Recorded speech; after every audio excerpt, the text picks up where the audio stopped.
الحمدللہ رب العالمین والصلاة والسلام علی اشرف الانبیاء والمرسلین وعلی آلہ واصحابہ الطیبین الطاہرین اما بعد فاعوذ باللہ من الشیطان الرجیم بسم اللہ الرحمن الرحیم لقد کان لکم فی رسول اللہ اسوۃ حسنہ وقال تعالی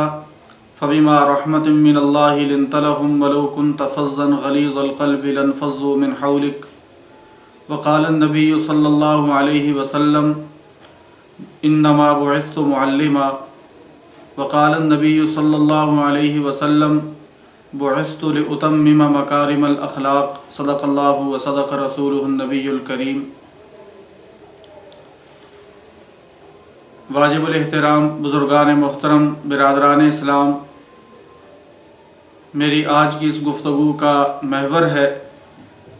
پیغمبر انسانیت صلی اللہ علیہ وسلم کی صفت تعلیم اور آپ کا معلم ہونا۔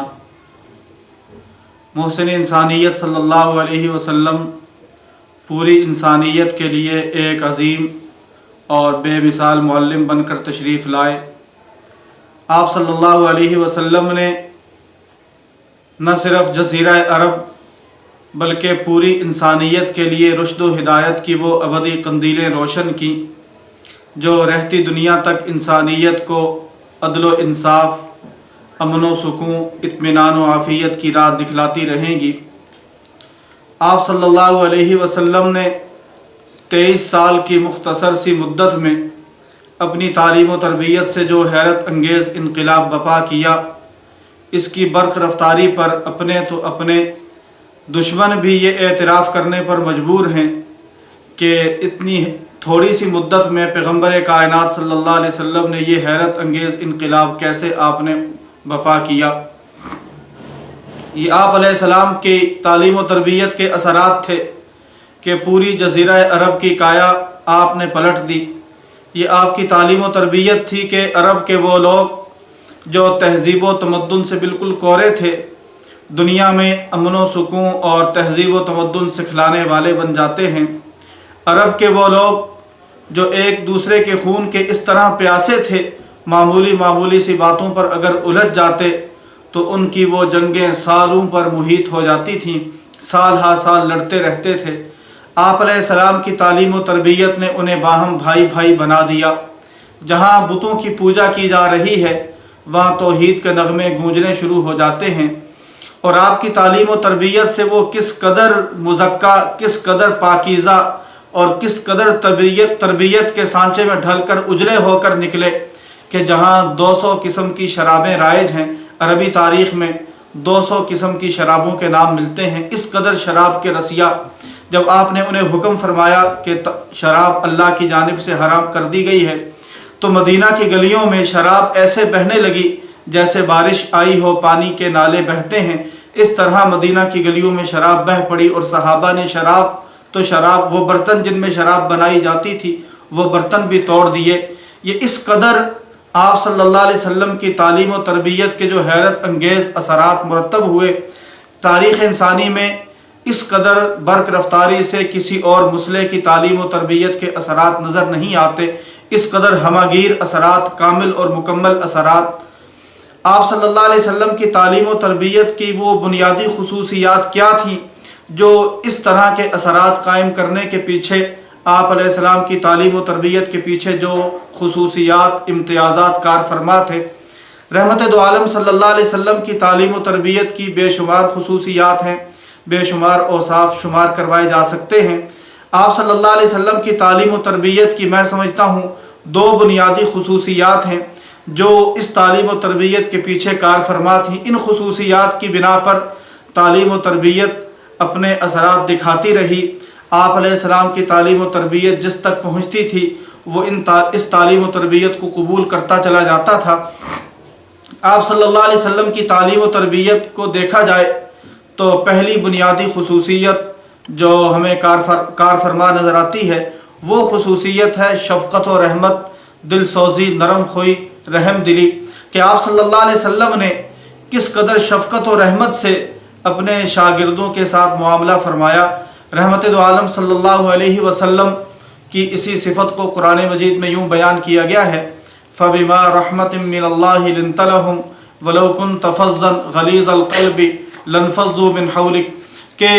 اللہ ہی کی رحمت سے آپ نرم دل ہو گئے۔ اگر آپ سخت مزاج ہوتے،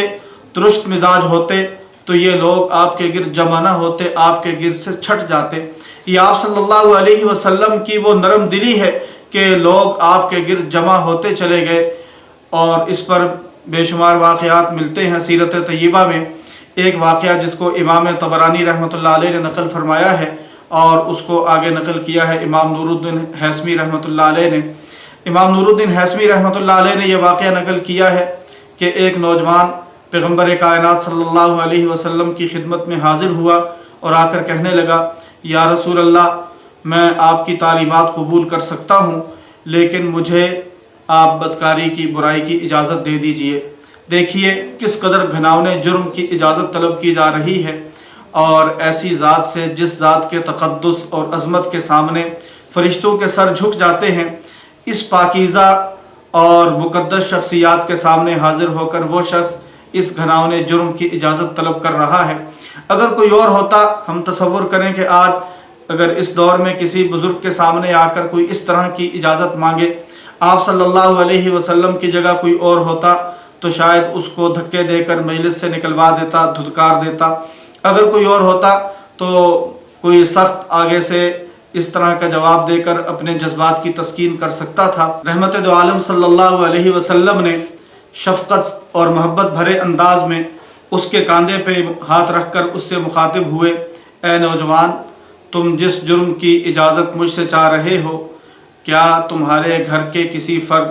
تمہاری ہمشیرہ کے بارے میں کوئی ایسا سوچے، کیا تم برداشت کر لو گے؟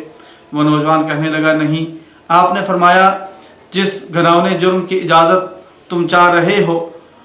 تمہاری بیٹی کے بارے میں کوئی ایسی رائے رکھے، کیا تم گوارا کر لو گے؟ اس نوجوان کے ذہن کے بند دریچے ایک ایک کر کے کھلنے لگے،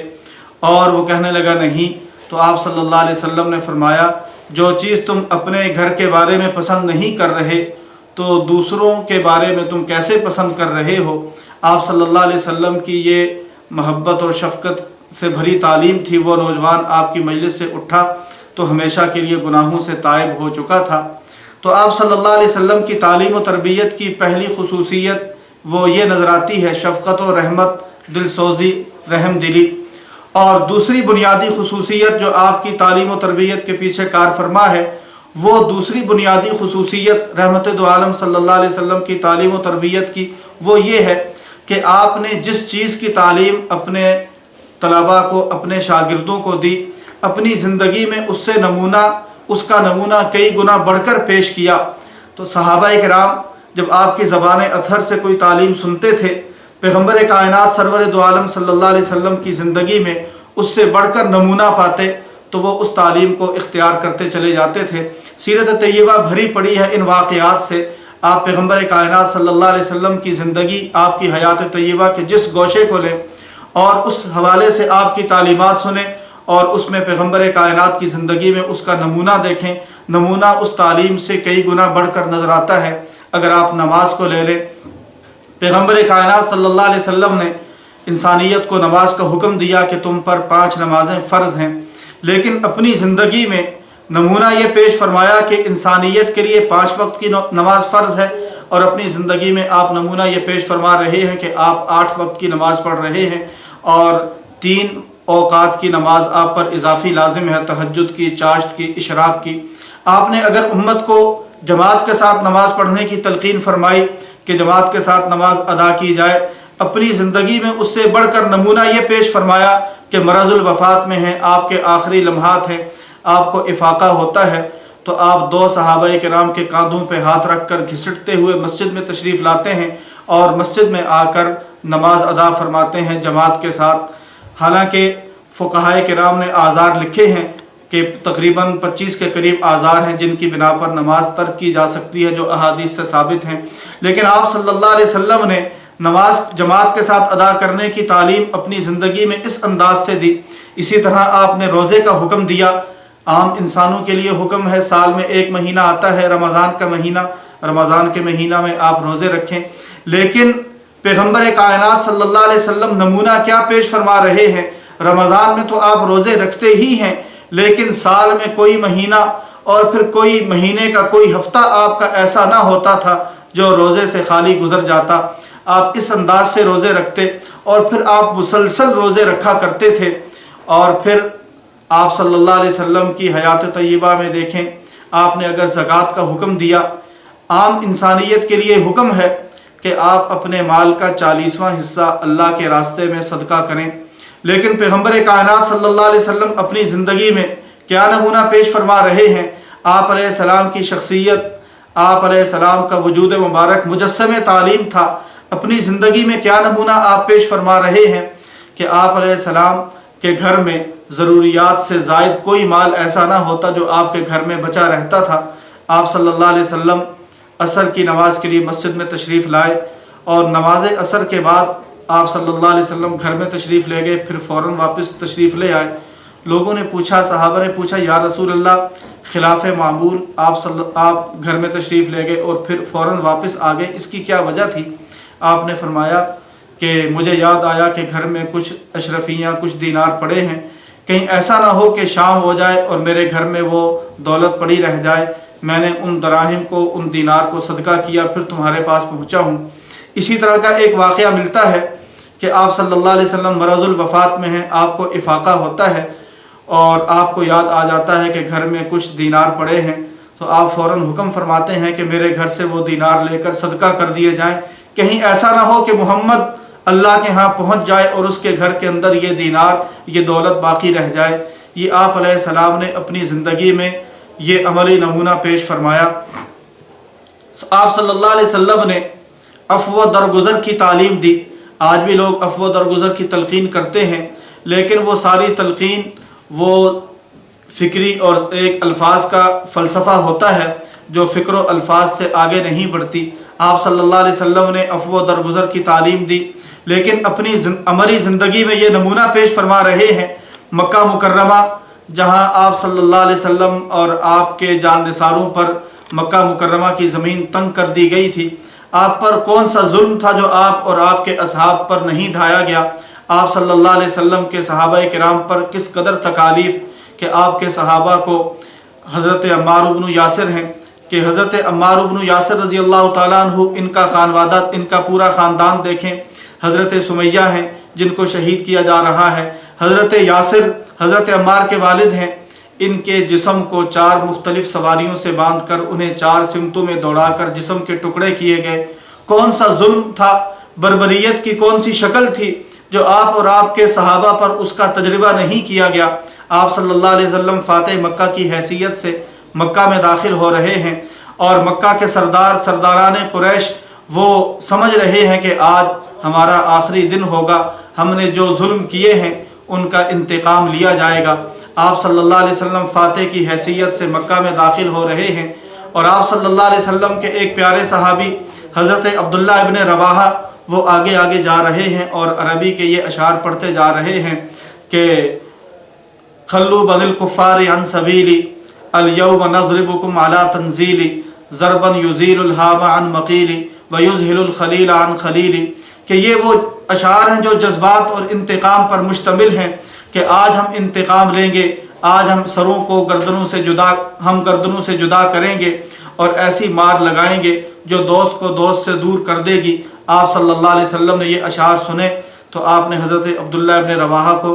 آپ صلی اللہ علیہ وسلم نے رک جانے کا اشارہ کیا اور آپ صلی اللہ علیہ وسلم کے سامنے مکہ کے لوگ کھڑے ہیں اور منتظر ہیں کہ آپ اپنی زبان اطہر سے کب اشارہ فرماتے ہیں اور صحابہ ہم سے انتقام لیں۔ آپ نے فرمایا لا تثریب علیکم الیوم اذهبوا فانتم الطلقاء، کہ آج تمہیں کچھ نہیں کہا جائے گا، جاؤ آج سے تم آزاد ہو۔ یہ عفو و درگزر کا نمونہ تاریخ انسانی میں اس کی مثال نہیں پیش کی جا سکتی۔ آپ علیہ السلام کی حیات طیبہ میں اس کے بے شمار واقعات ملتے ہیں۔ آپ صلی اللہ علیہ وسلم نے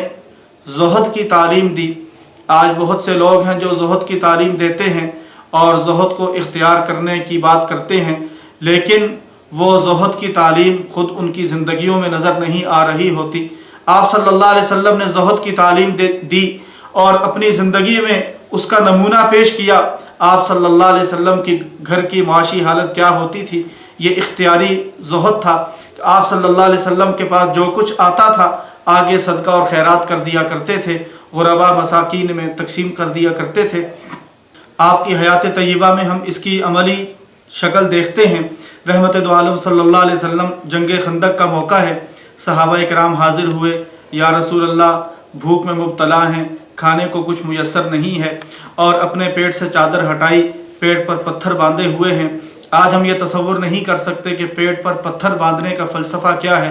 حضرت رشید احمد گنگوہی رحمۃ اللہ علیہ نے الکوکب الدری میں لکھا ہے، حضرت گنگوہی فرماتے ہیں جب انسان کو بھوک زیادہ ہو جائے، پیٹ خالی ہو جائے، تو اندر آنتوں میں ایک سوزش ہوتی ہے اور اس سے انسان انتہائی تکلیف اور کرب کی کیفیت میں ہوتا ہے، اور یہ پتھر ان میں ٹھنڈک ہوتی ہے، پیٹ پہ باندھ دیے جائیں تو وہ پیٹ کی جو تکلیف ہے، آنتوں کی تکلیف، اس میں کچھ سکون ہوتا ہے۔ صحابہ کرام نے جب اپنے پیٹ سے چادر ہٹائی، ایک پتھر باندھ رکھا ہے، رحمت دو عالم صلی اللہ علیہ وسلم نے اپنے شکم مبارک سے چادر ہٹائی تو 2 پتھر باندھے ہوئے ہیں کہ صحابہ سے بھی زیادہ کئی دنوں سے آپ بھوک کی کیفیت میں مبتلا ہیں۔ آپ صلی اللہ علیہ وسلم نے امت کو مساوات کی تعلیم دی۔ آج بہت سے لوگ مساوات کی بات کرتے ہیں، رحمت دو عالم صلی اللہ علیہ وسلم نے بھی مساوات کی تعلیم دی، لیکن اپنی زندگی میں اس کا نمونہ آپ نے کیسے پیش فرمایا مساوات کی تعلیم کا؟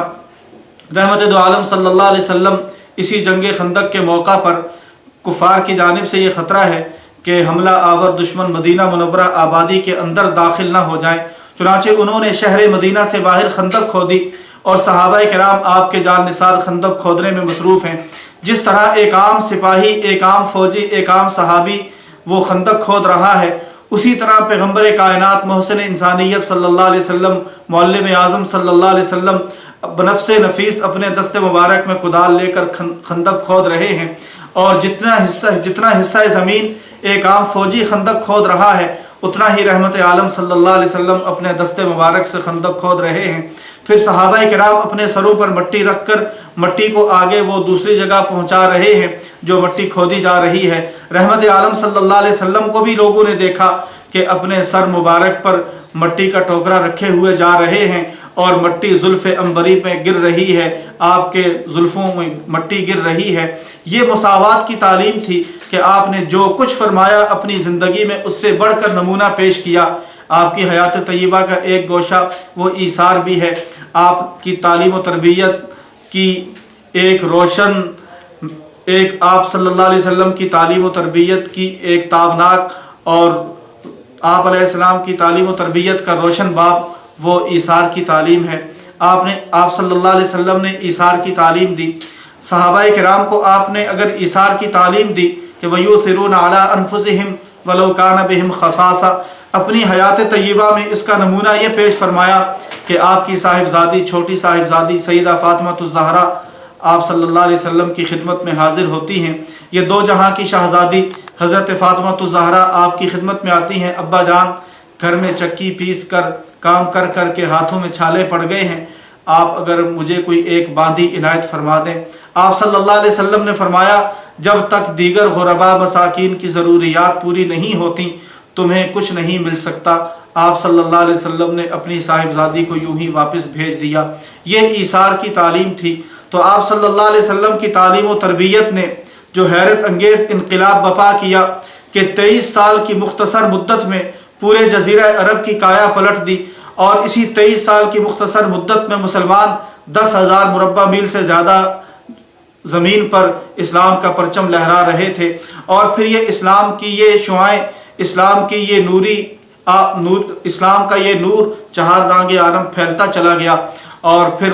انسانیت نے وہ دن بھی دیکھے کہ 64 لاکھ مربع میل سے زیادہ حصہ پر مسلمان اسلام کا پرچم لہرا چکے تھے، اور مسلمان اگر فارس فتح کرنے جاتے ہیں ان کے گھوڑے سمندر کے اوپر تیرتے چلے جاتے ہیں، اور ایرانی سپہ سالار رستم دیکھ کر کہنے لگا دیو آمدن دیو آمدن، کہ یہ انسان نہیں یہ دیو آ رہے ہیں۔ تاریخ انسانی میں چشم فلک نے اس سے زیادہ مقدس جماعت نہیں دیکھی جو جماعت آپ نے 23 سال کی مختصر مدت میں تیار کی تھی۔ یہ آپ کی تعلیم و تربیت تھی، اور اس تعلیم و تربیت کے پیچھے 2 ہی بنیادی خصوصیات تھیں، ایک شفقت اور رحمت، اور دوسری جس چیز کی آپ نے اپنی زبان مبارک سے تعلیم دی اپنی زندگی میں اس سے بڑھ کر نمونہ پیش کیا۔ آج جو ہمارے ہاں شکایت ہے، آج بچے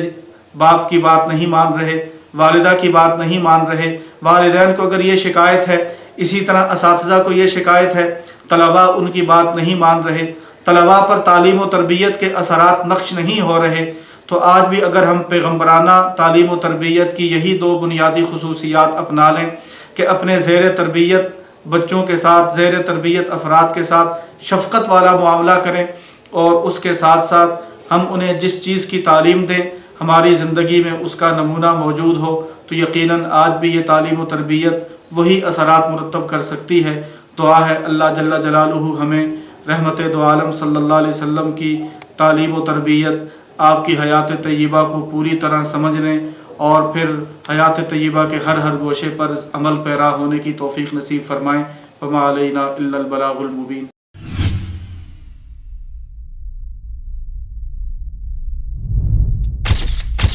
MessageTv,